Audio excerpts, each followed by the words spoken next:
Anchor is a one-stop shop for recording, hosting, distributing, and monetizing your podcast. And best of all, it's 100% free.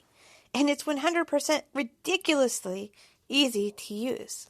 We find it really convenient for Night Moves Radio and our Cloverleaf Radio network. We record when it's best for us, and best of all, we can record on the go or at home.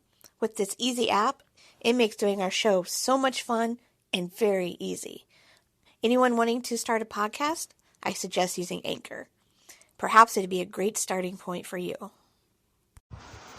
Alrighty, we're back for another live edition of Cloverleaf Radio. I'm the host of the Most Jimmy Falcon, and it is an absolute honor to be joined today by CNN legend, color commentator, broadcaster, anchor icon, veteran of Mattoon, Larry Smith. How's it going, Larry? I don't know if I'm a legend or not, but it's going well. I think it's always better if someone calls you that and like, yes, I am a legend. Thank you for finding that out. I'm glad you said it, not me. That's well put. So I did want to mention, you talked a little bit about it. Why are you back in our little town? You've moved on so much. What brings you back to see everybody? I'm part of this year's class, 2019 class of the Mattoon High School Hall of Fame Society. Oh, wow. Something that we put in place 3 years ago, and the committee had nominated me, and I kept refusing the nomination because I just wanted to let's get some other people in there. We've got some fantastic stories. People had great careers. Right. And they nominated me again, and Craig Titley, also the Hollywood producer, was also in this class. When we approached Craig for a third time, we never could work out his schedule. And this year he said, well, why aren't you in it? And I explained, and he said, well, I tell you what, I'll go in if you go in with me. And That's neat. Craig and I have been friends for a long time, so going back to our high school days. I said, well, okay, so here I am. Yeah, it has to be really cool to get asked to be in some distinguished alumni or a Hall of Fame of some sort, but I'm sure when it comes down to small town people, you're kind of like, well, is this really me? Is this what I'm about? So I think it's great that you held off for a while, but you did decide to be involved with it. It was a great honor. It's awkward because I was, one of the people to put this together, so right. That was the thing. I didn't want it to seem self-serving, so that's why I kept saying no. This is the third time it's happened. EIU Hall of Fame and Lakeland's Hall of Fame, and then Mattoon. And this one's a little more special because it's the high school, and certainly all of my friends and classmates, as well as teachers that I went through school with, helped shape who I am. So this one was a little more special than the others. There's no question, because I have great passion for my hometown. Yeah, there's a lot to be given here and learned. And, of course, graduating from Mattoon High in 1986, what lessons would you say you learned there that helped you choose the career path that you're on now? It's funny that I didn't know in high school that I could do this. I actually created a fictional university and any of my classmates who hear this, they'll chuckle. And I would play games on my video game. I'd record it on my boombox like I was in the booth doing play-by-play or whatever. But I actually went into accounting. And feel free to laugh. I joke with, would you trust this face to do your taxes? No, of course not.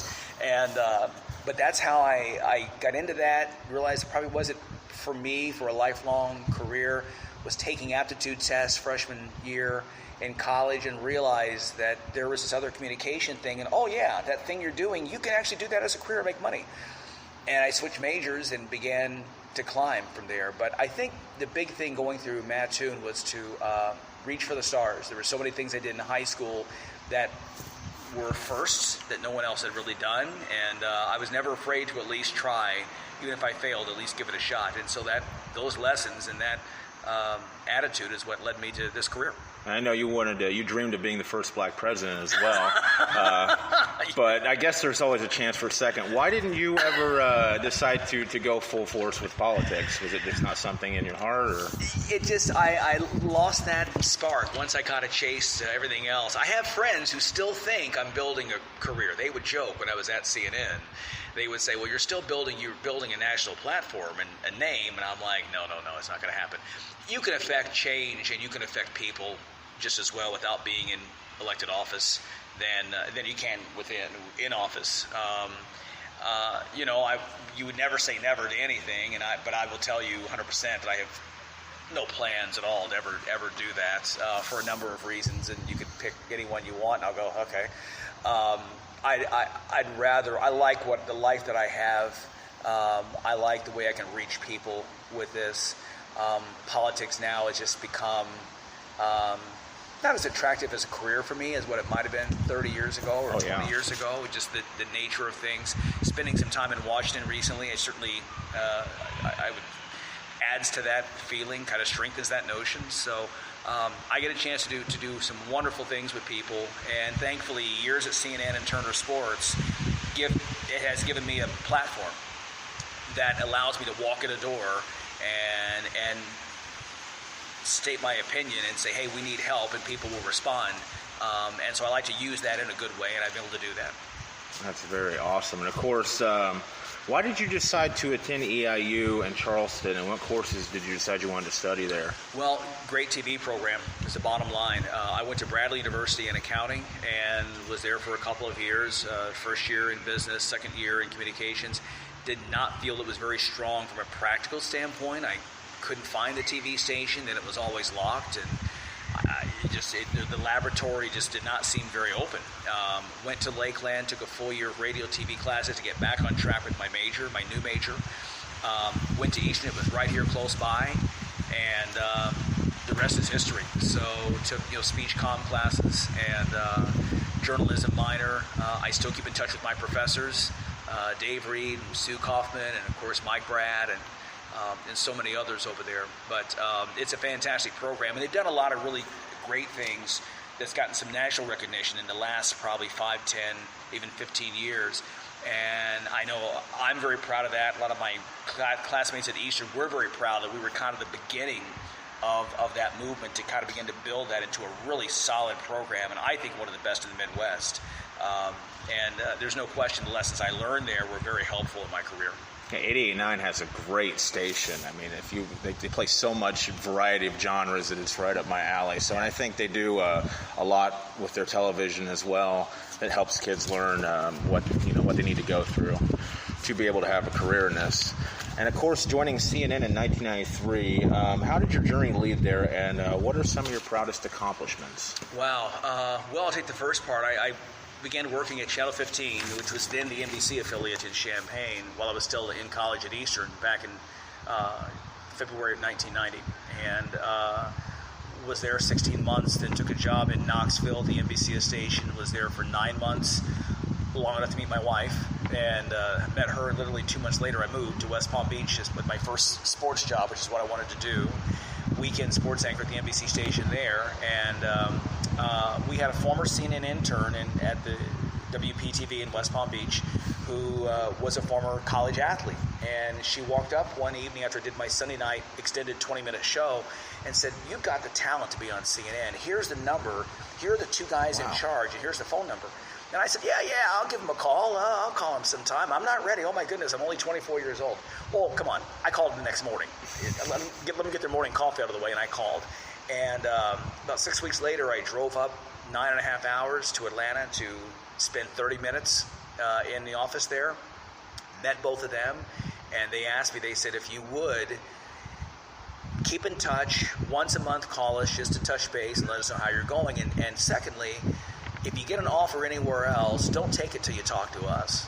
Well, if you're 24 years old and a network exec of a sports department tells you that, you feel pretty good about yourself. And 6 months later, Van Orr Wright left to go to Detroit, and I was happy to be back into town, and I met with them. They said, you're one of 3 candidates we're looking at. Are you interested? I said, I'm 24 years old. Hell yes, I'm interested. And that's what happened. So lo and behold, that was end of September. 2 months later, 12 days after my 25th birthday, I'm anchoring my first show on CNN. 16 years, I covered more than 16 major championships. Proud of the longevity, and proud that I know every single day I did my very best. I may not have been the best, I may not have been perfect, but I know that I never took a day off. I always worked very, very hard. And I think even now, I've been gone from CNN for 10 years, the fact that people still remember me from CNN, I take great pride in that, because that means that in some way somebody liked what I was doing. And you have interviewed so many cool people. People like to ask me who my favorite person to interview was. I know it's kind of like a big thing to say, pick out maybe one or two of who your favorites, but out of the people like Tiger Woods, Ernie Banks, Kareem Abdul-Jabbar, I mean, the list is growing much longer than that, but who would you say were some of your favorites to sit down with? Those were some. Kareem is always good, because Kareem doesn't really like the media that much, or he didn't at the time. He's warmed up, and that was always good to talk with him. Tiger was always a good interview. Michael Phelps is one. Tiger and Michael are a lot alike in terms of, if you don't ask well thought out questions, you can see in their face that they're bored. Like that's the best you got. So those guys, I think, really stand out as some that are interesting. Always enjoyed talking to Tom Izzo. He's just one of my favorite coaches. He's just a genuine good guy. There's a lot of them, and I would spend the rest of your time here, and I could bore you with stories. Not any more than I'm boring you, I'm sure. No. Of course, I mentioned that, I think it was 2007, when you visited or spoke to our Lakeland broadcasting class. And I just think it's kind of neat how this came around like this. I want to thank you for that. Sure. And, for sharing the knowledge that you had to a young group of up-and-coming people who wanted to do this for a living. And I'm not sure how many people are still doing it from our class, because people move on. But it was really nice of you to come and speak to us. No, I mean, I think that's what it's all about. Look, I recognize that there aren't many people from a small Midwestern town of 20,000 that gets a chance to do the things I've done. And, my kids are now in high school. They're entering college in the next year or two. And, I would hope that whatever they choose, there is someone there that can take the time to stop and mentor them. I think about, now that I get older, what's my legacy? Well, my legacy is people that I can reach out and inspire in whatever way. And I don't try to reach out and hit that one or two individual people, but if there's someone who wants to hear what I have to say, I'm happy to share whatever it is. I'm stunned. There have been people who have reached out, and I've said, sure, have them call me, and they don't call. And it happened so many times, even people here in this area, that, my neighbor's son's best friend wants to get into sportscasting. Okay, well, because it's you, here's my cell phone number. I don't always give this out, but feel free to give it to him. I'll do that right now. And never hear another word. So, which is a good thing, because if you're not serious about this, if you don't have the passion for it, don't waste my time, or don't waste anyone else's time. This is a career, as you know, you have to be passionate to try to get to the level now, because it's so very competitive. But anytime there's somebody who wants knowledge from me, I try my best to give that. Especially podcasting. It seems like now everybody and their granddaughter has some podcast on something. And I think that it's awesome that these opportunities have opened up. I'm just hoping that maybe the podcasting does not go down the drain in a way, so to say, because of so many heads in the pond. Yeah, I haven't started one yet. I've thought about it, but it's amazing. My wife listens to them all the time, and most people do. I just don't stop long enough to figure out how to download them. It's just me, but I think it's fantastic, because when you are on a long drive, there's just so many topics. And I think right now, with so many of the media companies being swallowed up by larger corporations, sometimes those independent voices that are very important get lost. And so I think that's where right now where podcasting has filled a real important niche in our society. Absolutely. And the final question I always like to ask, what does the future hold for you? It's one of those loaded-ended questions. That is. I'm not done with TV, I don't think. There is a situation right now that may finalize itself in the next couple of weeks. And so if that happens, we'll put an announcement on Facebook in terms of what that is. If this does happen, it could be my final job. It's one that's kind of that important, that's that large of a situation. Otherwise, I don't know. Really enjoying, my kids at this very special time in their lives, and daughter's a senior, son's a junior, going through the college process. They're very proud. They're good kids, thanks to their mom. And I don't know. I'm not done. It'd be cool to reach the 50-year mark in this career. I'm at 31 right now, so we'll see if that happens. But I love what I do, and if you ask me what else would you go do, maybe